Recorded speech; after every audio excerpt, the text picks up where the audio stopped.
This week, central bankers, ministers of finance and others gather in Washington, D.C. for the 2022 International Monetary Fund World Bank Group annual meeting, which kicks off later today.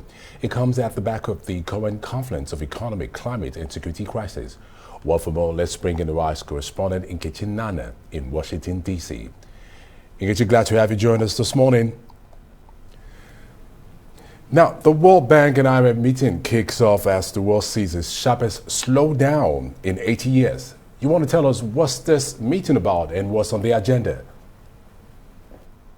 So basically, the annual meetings of the International Monetary Fund and the boards of governors of the World Bank just brings together, like you said, central bankers, ministers of finance and development, private sector executives, civil society organizations who play a real role in these meetings, just basically to discuss the issues of global concern, world economic outlook that we're expecting tomorrow, poverty eradication, and just the economic development in general.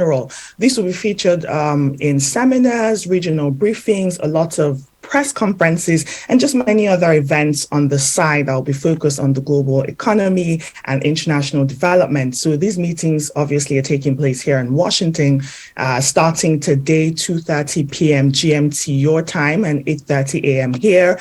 It's going to run through today, Monday, up until Sunday, the 16th. And just some notable things on the agenda that will be important to look out for. Today, it kicks off with a joint seminar that will be addressing multiple crises in an era of volatility with David Malpass, who's president of the World Bank Group, and Kristalina Georgieva, who's the managing director of the International Monetary Fund, IMF. You also have talks on climate change, food insecurity as it affects Africa, also looking out for the World Economic Outlook, which will be tomorrow, Tuesday, October 11th. As we know, the IMF has said it will lower global outlook as there's a risk of recession is rising.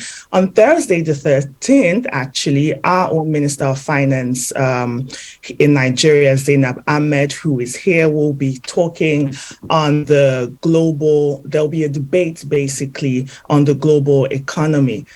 She will be speaking alongside Kristalina Georgieva and the Finance Minister of Ireland, alongside other people. So basically, those are some of the few things on the agenda that we can be looking out for. There's also a dialogue on surging energy prices in Europe in the aftermath of the war, and just basically how to speed up the transition away from fossil fuels.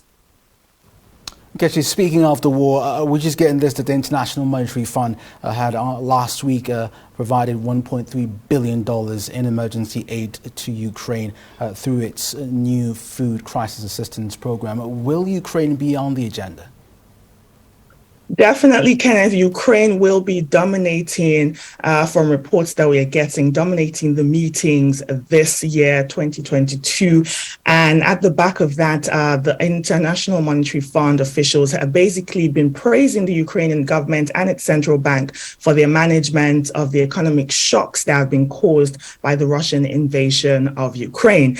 Now, like you said, IMF has definitely announced that its executive board approved Ukraine's request for $1.3 billion in additional emergency funding to help sustain its economy. Now, this fund comes from a new emergency lending program just to address food shortages approved by the IMF board last month. Now, you know, despite the recent stabilization of agriculture prices and the resumption of grain exports from the Black Sea, high food inflation and food security really remain a critical concern off the back of the war.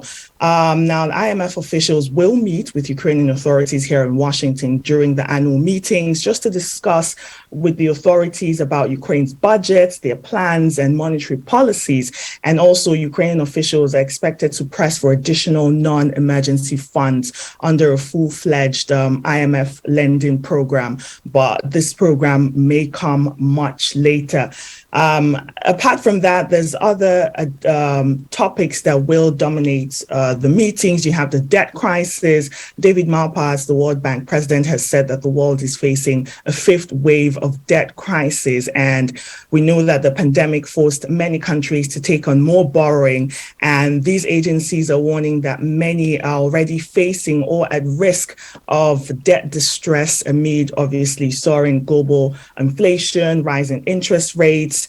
And in relation to this, one country in particular that the IMF is helping is Zambia, who in late August, they approved also a $1.3 billion 3-year loan just to help cushion Zambia in its restructure of its debt. So that will be another topic that will be discussed at the meetings. Now, quickly, Nkechi, if you will, we're pretty much aware that the location of this summit was changed. So do you have any reasons why that was? Yes, definitely. This is the first time in more than 2 years that the annual meetings will be taking place in person. It was supposed to be in Marrakesh, Morocco, but it was moved back to Washington, D.C. due to the continuing uncertainty surrounding COVID. Like I mentioned, COVID has been ravaging the world since late 2019 and caused many countries to borrow and just focus more on consumption. And so that will definitely be a topic of discussion here at the meeting. So the annual meetings just usually is held 2 consecutive years here in Washington at the World Bank Group IMF headquarters, and every 3rd year in another country, which was supposed to be Morocco this year. And the last meeting outside Washington, D.C. was held in Bali, Indonesia, and that was in October 2018. Then in 2020, it was held virtually. Last year, 2021, it was a hybrid format. But this year, we're back to in-person meetings, which is super important. There will be high-level discussions, dialogue pertaining just what's the crippling and just the piling of crisis that's going on around the world, talking about food insecurity, the war in Ukraine, debt crisis, subsidies, climate change, and the likes.